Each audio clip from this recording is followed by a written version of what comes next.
ถึงข้าวไม่เยาน้องมีอยู่เลยหอนหือจางเสือเมื่อนางไปกว่าไก่ในกลางใจเขาทบน้องอยู่เยา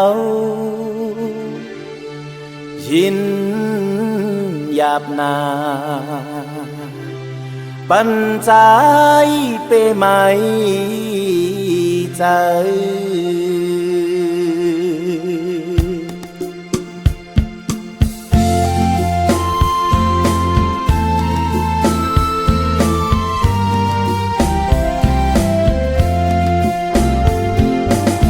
ข้าวเพื่อไม่แห้งเหี่ยวเสห้องตกไหนด้วยลูนอต้องรอห้องแสนให้ปอข้าวไม่หอดมายามเจิงในดนลำหิวแลต้องรอ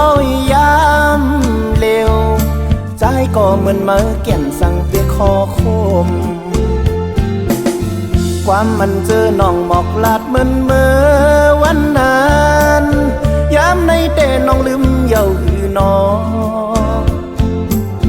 ใจมองน้องปานปอคือจับยองห้องความหมอกสั่งน้องยินเลยยามเร็วก็หักเปียยป่องเจอเสียกำหน้าสั่งวนพันเมื่ออันใดหักกัน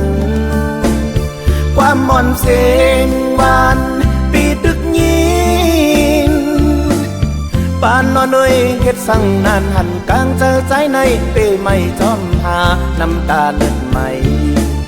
เชิญป้อมไหลยอดไหลย่อยลงโต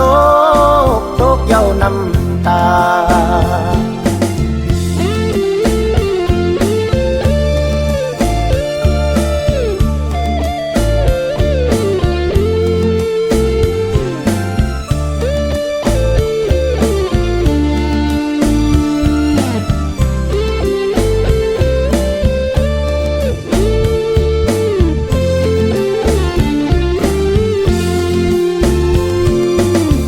ข้าวเพื่อไม่แห้งเหี่ยวเสหง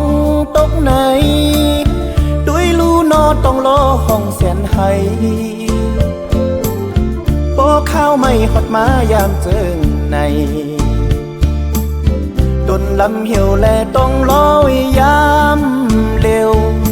ใจก็เหมือนมาแก่นสั่งไปขอคมความมันเจอน้องหมอกลาดเหมือนเมื่อวันนั้น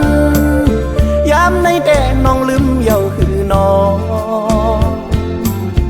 ใจมองน้องปานปอคือจับยองห้องความหมอกสั่งน้องยินเลยยามเร็วก็หักเปียยป่องเจอสิกำหน้าสั่งวนหันเมื่ออันใดหักกันความมอนเสียงหวานปีตึกยินปานนอนด้วยเฮ็ดสั่งนานหันกลางเจอใจในเปไม่จอมหาน้ำตาเลือดใหม่เชิญป้อมไหลยอดไหลย่อยลงโลกตกเย้าน้ำตา